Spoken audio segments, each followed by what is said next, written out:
3 มื้อน อนอยู่ม3 มื้อ ชามมือชามวัน 3 คนกับ1 บางคน ชามมือชามคืน 3 มื้อเฮ้ย 3 มื้อ3 คืน 3 มื้อ 3 คืน กันสร้าง ลูก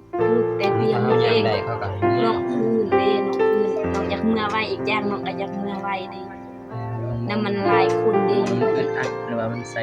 สิ้นเปลืองหลายนอนหลายคืน อยู่ทางอื่นขยันลูกตลอดดีเขาเป็นแม่บ่เห็นฉะนั้นแล้วเพิ่นประกาศปะเพิ่น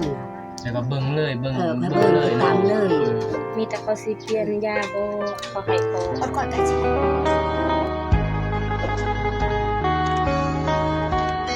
เปิดภาพมาก็อยู่เฮือนน้องพินพี่น้องเอ้ยก็สิให้บ่มีสอบถามทางน้องพินความเป็นอยู่บ่ทรายก็สิถามคือกันแหละพี่น้องเลยปรึกษาหารือไปหาเฮ็ด แล้วก็มีทั้งแม่น้องเพิ่นพี่น้องว่าเฮ็ดอยู่ไสหั่นแต่ถามให้บ่มีถามแม่เพิ่นนำพี่น้อง เอาก็หนึ่งก็กราบทักทายสบายดีและสวัสดีเด้อพ่อแม่พี่น้องมื้อสุคนพี่น้องเอ้ย ติดตลกปวดแล้วพี่น้องเอ้ยโอ้ยมีหัวมีมวลเด้อพี่น้องนะอยู่จังเฮือนพี่น้องพากันนั่งบ่มี ฝนมันสิตกแล้วว่าสิออกไปหาคน สวัสดีเด้อบ่มี สบายดีผมว่าดีเนาะ ใหม่น้องพินน้องนี่ก็ได้สวัสดีเด้อน้องพิน สบายดี สวัสดีเด้อแม่เข้าก่อนที่นี่ฮะ เอาแล้วครับเคยเผา แต่ว่ากล่องวาสายนี่ยั่งนะพี่น้องการแนะนำโตเลย อยู่ นี่คือเบาซ้ายนี่เบามิกต้องเบามิกเข้าแล้วของมาแม่น้องพิมพ์เข้าแล้วบ่ยังถือว่ายังเนาะ เป็นตู้พ่อแม่ แต่มื้อนี้นี่ครบหน้าครบตาพี่น้องเอ้ยทางเบามิ มี ก นี่ฝนตก อืม นี่เพิ่นบ่เพิ่นไปใส่ตามเบิ่งนี่ นี่เป็นก็เป็นบ่ได้ไปใช้เนาะนี่เนาะ มาอยู่ในเรือน พักผ่อน ก่อน พรมันเป็น พักผ่อนเพิ่นหาอะไรจับงัวมาได้ จับงัวอยู่ไส อยู่ในนอนข้างนา งัวไผ งัวพวกน้องนี่แหละตัวเดียวกันยากจับยากซา งัวตัวเดียวก็จับยากอีกมีหมู่พาไปเด้ งัวของเขาวันน้ำผาปัจจับบ่ได้เลย งัวแม่ โดย ตัวเดียว ตัวเดียวอยากได้ไอ้กูแต่บ่มีแนว จักปีแล้วเลี้ยงงัวจะว่าตัวเดียว 30 ปีแม่ เอา30ปีแล้ พ ว อดีแล้วให้ดองน้องพิน แค่ดองน้องพินมันบ่ออกลูกออกหยังเด้เฮ็ดได้ไดนำบ่มีเนาะเบิ่งซิมนี่น้องจันทนา น้องจันทนาอยู่ข้างหลัง ไอ้ตัวอีก สบายดีสบายดี สวัสดีเด้อน้องจันทนากินก่อนนี่ก็มักคอเลนหวาน ให้บ่มีพี่น้องเอ้ยนางลมกับ นี่บ่ชากลางว่า น้องพินพี่น้องเอ้ยมื้อนี้ โคเลน คอเลน คอแลน มัก ทำให้คอเลนหวานลมอยู่ใส่กระได เปิดเลยได้นี่พี่น้องเอ้ยพอดีเลยสเต็ปเลย คอนเทนเด้อใหญ่ผิด พี่ได้สอดเด็ดพี่น้องเอ้ยทางยาอายโทรมาพี่น้องเอ้ยทางอาย ที่ ที่ เรี เรี ย ย ก ก แล้วพี่น้อง โทรมาว่าไปปลูกกาแฟ มื้ออื่น ไปไปทางพูนดีสิเข้ามาทางนี้เรื่อยๆยันน้องพินว่าเข้ามาคู่มือโอ้ยแม่น้องพินว่าเข้ามาคู่มือ บ่เคยว่าหูบ่เคยคิดนะเด้อ ตาน้องเพิ่นคิดฮอดเพิ่นจังมาหา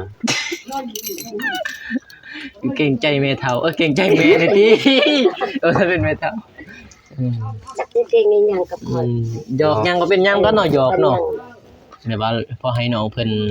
ยังยอกกันยังคือบ่ยอกกันเบิ่งหันรับหันเบิ่งตาหันนี่อันตอนนั้นมันคือ แม่นเนาะ แล้วแม่มันคือปัญหา ไว้ในนามบูดใช่แม่ได้บ่ บ่ได้อันนั้น ผิดบ่ผิดบ่แล้วไปในนามบูดใส่นี่ผิดบ่ เผ็ด อันนี้เขาว่าแต่กี่น้องเพิ่นก็สบายดีอยู่บ่ บ่ต้องมันเจ็บไข้ตลอด เจ็บไข้ตลอดเลยบ่น้องพิน โอ้ย เคยผ่าตัดเนาะ เอ ทำดีคน แต่ว่ายังทันหูได้ผ่าตัดบ่ ตอน มันเจ็บท้องจากอะไรหันมันดีท้องมันบ่เจ็บมันเจ็บขึ้นตานั่นน่ะ ปีป้ายบ่2 ปี ปีปลายแล้ว ปีปลายมันก็เจ็บหัวมันวิ่น บาด นะ เอาลูกออกมา อยู่กับบ่ ใส่ บ่ ติ่งพี่น้อง กินข้าวน้ำก็บ่แซ่บกันมามันเกินกับมันโลก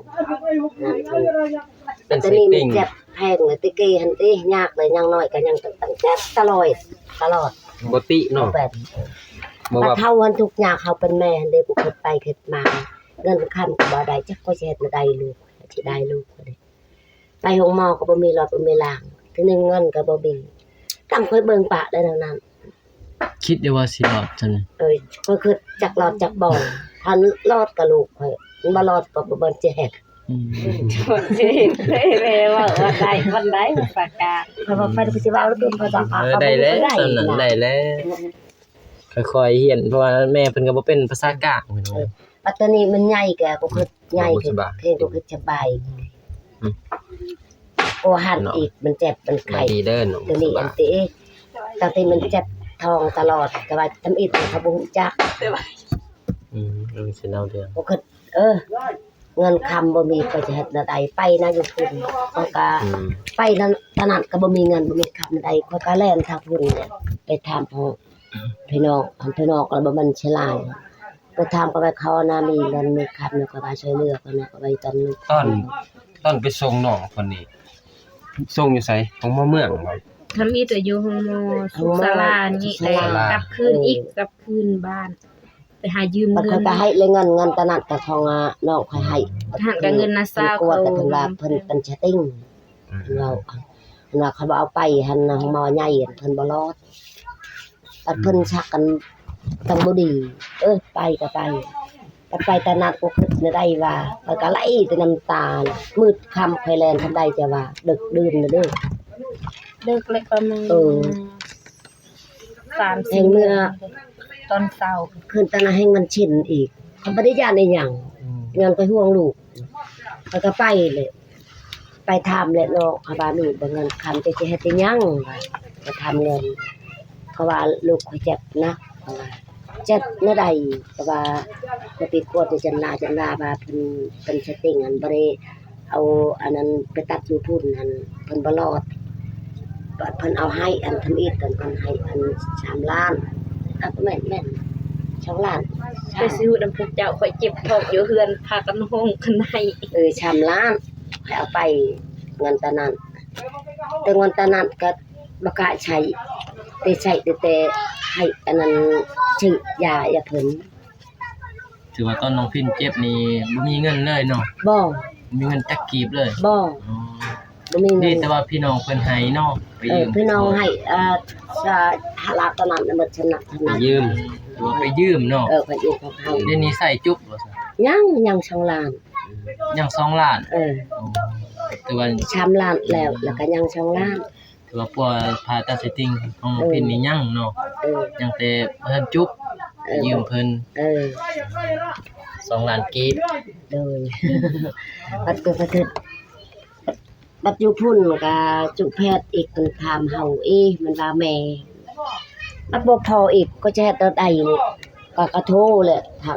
โดยสารชัดแล้วก็โทรตามเพิ่นก็ว่ายังบ่เงินก็ว่าหันเงินยังเงินหันก็จะประพักอีกก็ว่าถ้าได้ก็ว่า2 ล้านก็ว่าล้านหนึงเขายันบ่พอต้องแม่นลีนว่าพอบ่แม่นตอนนี้เขาอยากเว้าอันนั้นหันจุแพทย์ตอนนั้นหันก็บ่เพิ่นบ่ทันได้ใช้ดียาตอนนั้นเขาก็ชื่อหลายเทื่อหลายทางเลยเลาะมาแล้วตั้งเมื่อยเชื่อตายแล้วก็ไปซื้อยาตอนนั้นบัดเราบ่ทันได้ใช้อันเวียดอันนั้นอาจุอันแพทย์เอาแต่อีกก็จะเฮ็ดได้ใดก็จังหน่อยไปแต่อีกไปถามแม่แล้วเราจะกินอันนั้นลูกจะกินยาบัดข่อยบ่กล้าตอบอีกข่อยย่านเพิ่นหายให้ข่อยย่านอีกจักได้บัดข่อยเว้าแล้วโบอี แล้ว สั ได้ ง สิทำข่อยอันจะเอามาเอาไปเลยเอาเชื่องเลยอันนั้นยาตอนนั้น ญาติทหารเขาไปป้าคืนบนต่อเฮา เพิ่นบ่ทันได้กิน กวดเนาะ บ่ไปซื้อใหม่หั่นน่ะซื้อแล้วล่ะเขาเอาไปคืนเนาะยา น้ำน้องนี่ยังบ่ทันเบิดดีเขาเอาไปขึ้นแล้วไปซื้อใหม่ แล้วก็ไปซื้อใหม่ซื้อซ่องเทื่อ โดยนอน 3-4เทื่อเลย ซื้อยาอันเดียว3-4เทื่อ โดย โอ้ แล้วค่อยชื่อกับปะแม่นแล้วก็บอกเพิ่นกินบอกปะละบัดเพิ่นบ่ทันได้กินเราเอาแล้ว อืม เอาเชือกเอาไป แต่ผู้หนึงหัน ตอนนั้น บ่ หลายๆ อีก แผล ผู้หนึง เสีย หันสัตว์ซื้ออีก เออ ผู้หนึงหันบ่สัตว์ซื้อผู้นั้นแหละ ไม่อยากเว้าเนาะนั่น เป็นแรงของรัฐ แล้วก็ เพื่อปะเลย ขึ้นนำ ปะเลย เป็นปะเลย ปะเลย คน นำบุคคล บ่ได้บ่อนบ่ได้วาย มันก็บ่ได้อันนั้นหมดมันเป็นไปตามคน มันเป็นนำบุคคลเราคนสัตว์ซื้อว่าสัตว์ซื้อก็ถึงกับเพิ่นเองนั่นแหละ แม่ เป็น นกรรมตามถึงผู้เฮ็ดคือน้องเฮ็ดดีก็ได้ดี แม่นแต่นี่ก็เคยได้ตอนกะยาแหละค่อยบ่เชื่อบ่กินบักไม้บักตอกข้าวน้ำขยาเลยแต่กะแนมมันรอดลูกก็พอใจ อืม เท่านั้นก็คิด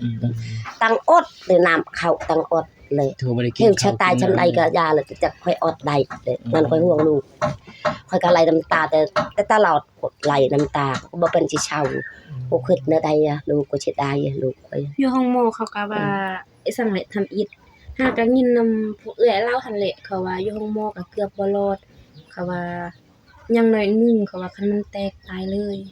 ก็มันแตกตายแล้วสิ ใส่ติงนี่เอาว่า ดีเลยเพิ่นบ่ได้กินข้าวเลยเด้แล้วเพิ่นกินข้าวมันแตกแล้วก็เพิ่นบ่รอด บ่เขาไอ้สังตอนแรกหันเจ็บท้องเลยกลางคืนนอนหลับประมาณชั่วโมงหนึงพอดีมันเจ็บหนักเด้ อัดพวกว่าเพิ่นเอิ้นนะเฮา ก็มันแตกมันบ่รอดเลยได้อเสิที โดน กลัวบ่ได้เลย ไอ้สังไปไอ้สังเลยเข้าห้องหมอจักหน่อยเขาก็ไล่หนีจักหน่อยเขาก็ไล่หนี อืม นอนนั่นพอดีลองว่าเสแม่ว่าแม่ไปอยู่รถน้องอยากนอนเป็นอันนั้นมีแต่อยากกินน้ำกินและน้ำก็หากขึ้นอีกนั่นน่ะมันอยากแบบว่ามันเป็นน้องอยากกินอีกนั่นน่ะมันเป็น ถือว่าได้ กำลังแล้วเอาละเขา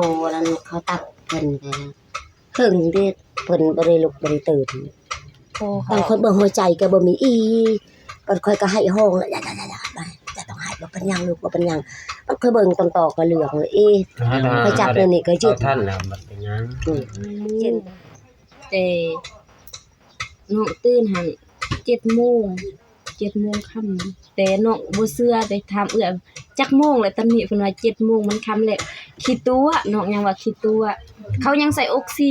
เขาว่าไอ้สั่งแหละ อืม เป็นหยัง น้องมีลำลูก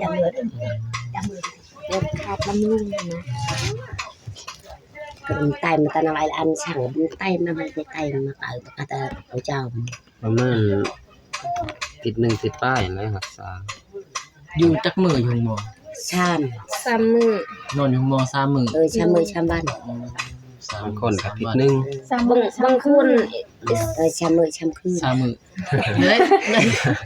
3 มื้อ3คืน 3มื้อ บางคืน กัน3คืนมันก็7มื้อพุ่นใด6มื้อ 3 มื้อ3คืนแล้วบอกว่า3 มื้อ3วันแล้วบอก อ๋อแต่ว่า3มื้อ3คืนนั่นบ่ 3 มื้อ3คืน ถือว่า บ่อันนั้นเขาเว้าสั่งเลยเขาว่าคันผู้อื่น เขายังบ่ทันเมื่อดอกซ้ำน้องหั่นนะแต่น้องไอ้สร้างเขาว่าพวกแพทย์ว่าอาลีนอนอยู่เตียงแต่ไอ้สร้างแหละติ้งโตให้ตัวเองแข็งแรงบางมื้อน้องก็แบบย่างนะลูกแต่เตียง ถ้า ลู เฮาก ยั เอง ง ได้เขาก็ให้เมื่อ น้องฟื้นเด้น้องฟื้นน้องอยากเมื่อไวอีกอย่างน้องก็อยากเมื่อไวเด้แล้วมันหลายคนเด้อยู่ อึดอัดหรือว่ามันใส่ผ้าสิ้นเปลืองลายนอนลายขึ้นครับมัน บัด จะ เขาเป็นแม่เอกมันอยู่นาวกับบักกะอีกขอยานพี่ว่ามันอยู่นำกับเพิ่นบัดอยากนอนก็นอนได้ตัวนี้เจ้านอนนำกับลูกเชียร์เด้อมาแต่ง1,000ก็สิเอาอยู่ใช้ว่าเงิน นอนก็นอนนำเพิ่นเก็บก็เสียเงินอีกแล้ว เออ มถือว่าหมดไป5ล้านเนาะ แล้วนี้ก็เพิ่นกันขอบักกะบักกะอยู่ทางอื่นขอยานลูกบ่รอดพอดีเขาเป็นแม่บ่เห็น แต่นั่นแหละคอยประกาศปะเพิ่นน่ะ แล้วก็เบิ่งเลยเบิ่ง ค่อยเบิ่งติดตามเลยมีแต่เขาสิเปลี่ยนยาบ่เขาให้เขา มันก่อนก็เชียร์ราคาเตียงประมาณ10,000เพิ่นเราเอา10,000ไปให้ อีแม่ต้องบ่ได้นอนสันเตียงต่อน้องนอนอีแม่นอนเตียงต่อที่ใกล้น้องแต่บ่มีคน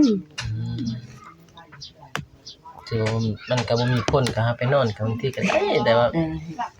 แพทย์เพิ่นจะเก็บน้องให้เสียก็เสียเนาะ เลย เพราะว่าเตียงมันเฉพาะคนไข้เด้บ่แม่นเฉพาะญาติเด้ แต่คนบ่มีไผนอนไผนอน แต่บางคนก็บางแพท คัน ย์ เราไผนอนคนว่าตัวเองปรับใหม่แกเก็บเงิน10,000 ผู้หนึงหันเจ็บตีนเบิ่งไปเบิ่งมาผู้หนึงหันเจ็บตีนซึ่งลิ้นเกมอยู่ มันก็จะหันที่นี่ หันแหละงึดงึดน้ำน้องเบิ่งสงสัยเพิ่นคือสิบ่อึดอัดนะแต่น้องอึดอัดเบิ่งก็มีแต่ค ใคร น สิกะปะคอยเบิ่งตาเพิ่นตั้งรับตลอดอีญาตินี่ เดี๋ยวรับเลย มันรับเลยก็ว่าลูก อ๋อผ่าตัด ตื่น ไปผ่าตัดแล้วนี่รับเลย รับอยู่ใน โอ้ย แบบว่าพักฟื้นได้เนาะ มันอ่อนเพลียเพิ่น โอนเพียง กูเคยติดตอนนั้นได้กู ลิ สิ บ เฮ็ด ยา ลูก ม ตัว ยั นี้ งมีอยู่ในโตอีกเนาะ ฮู้บ่สันตอนผ่าตัดนี่บ่ฮู้เลยนะน้องเพชรเนาะ บ่เขาใส่ยามึนทำอิฐเขาใส่ยามึนพอดี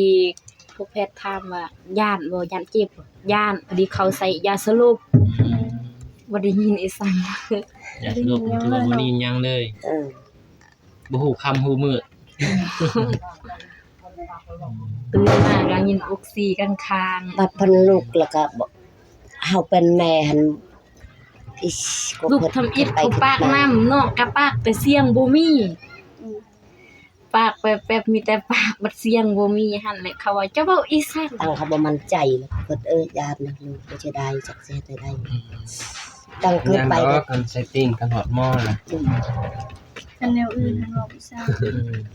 แต่ เอา ว่า เซตติ้งนี่นอดหม้อแล้วกันได้ผ่าตัดออกมาแล้วก็ เป็นยัง คันมันได้แตกอยู่ในโตเฮาก็ มีแต่ จบ ยกเนาะ แต่ว่ายัง แต่เฮา ดียังทันเนาะ แต่ แม่ก็ได้ฟันบ่มื้อนั้นมื้อสิไปผ่าเซตติ้ง บ่ข้อยก็บ่ ธร ปาน รม นี้ ดาบ่ฮู้เลยว่าน้องเพิ่นเจ็บบ่นั่นแล้วเพิ่นเจ็บมาก่อน ไซติ้งนี่มันก็ทันหันแต่เจ็บ ว่าทันได้ฮู้ โอ้ถือว่าบ่ทันได้ฮู้เลย บ่ แต่ละเทื่อมันก็ มัน เป็น เจ็บแข้งแล้วเราเอิ้นคอย อืม ปัตตนะและบัดค่อยแล่นกลางคืนกลางค่ำมันว่าแม่ค่อยเจ็บแข้ง ความ ก็ว่าเจ็บจะได้เพิ่นว่ามันบิด บ่มีความดนคิด อันเป็นบิดตะหนักเขาไป ค่อยก็มาอยู่เอาค่อยก็ไปเข้างานของน้องก็ว่าเอามาน้องค่อยเงินนะก็สิอันนั้นไปช่องอันนั้นลูกก็เอาเจ็บไปยังเพราะว่าตัวเองเจ็บท้องแล้วได้มันเจ็บเพิ่นว่ามันบิดก็ค่อยไปจันลา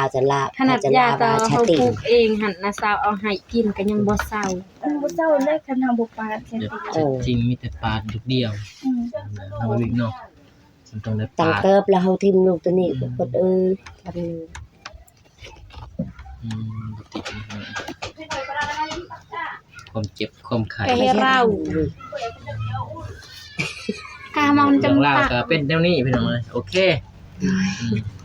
นี่ตามดำไลชีเตียหมายถึงที่เจ้าบ่ได้ลาวก็ตามดำไล พี่น้องเอ้ยก็ได้ถามเรื่องราวของแม่น้องพินหรือว่ากับน้องพินเรื่องที่ว่าน้องผ่าตัดไส้ติ่งพี่น้องเอ้ยแต่ว่าน้องเพิ่นก็ได้ยืมเงินแม่พี่น้อง5ล้านแต่ว่าน้องเพิ่นได้ใส่ไปแล้ว3ล้านพี่น้องเอ้ยแต่ว่ายัง2ล้านกีบของน้องเพิ่นของในปัวตัดสติงพี่น้องเอ้ยถ้าเพราะว่าไส้ติ่งมันต้องได้ผ่าตัดทางแม่เพิ่นก็หามายืม5ล้านก็ได้ใส่ไป3ล้านยัง2ล้านกีบพี่น้อง ก็ไอ้ต้นทางแม่เพิ่นพี่น้องทางน้องเพิ่นว่าบ่มี2ทางหาโอเคพี่น้องก็คลิปนี้ก็บ่ใส่ก็สิจบไปเพียงเท่านี้ก่อนเด้อพี่น้องจังได๋ก็ขออวยพรให้ผู้ใหญ่ใจบุญทุกท่านจงมีแต่ความสุขความเจริญปรารถนาสิ่งใดก็ขอให้ได้สิ่งนั้นให้ดมปรารถนาความเจ็บอย่าได้ความไข้อย่ามีให้ร่ำให้รวยเบิดสุขสุขคนเด้อพี่น้องเด้อปรารถนาก็ให้ได้เงินหมื่นหรือว่ารับก็ได้เงินหมื่นตื่นก็ได้เงินแสนแบมือมาก็ได้แก้วมณีโศกโทษก็อย่ามาเบียดเบียนก็เรียกจังไรก็อย่ามาไกลพี่น้องเอ้ยโอเคมีแต่ว่าพบกันใหม่ในคลิปหน้าพี่น้องคลิปนี้ว่าสายกาสิขอกล่าวคำว่าสวัสดีเด้อพี่น้องเด้ออยู่ดีมีแห้งเมื่อสักครู่ทุกคนไปพี่น้องไปบ๊ายบายพี่น้อง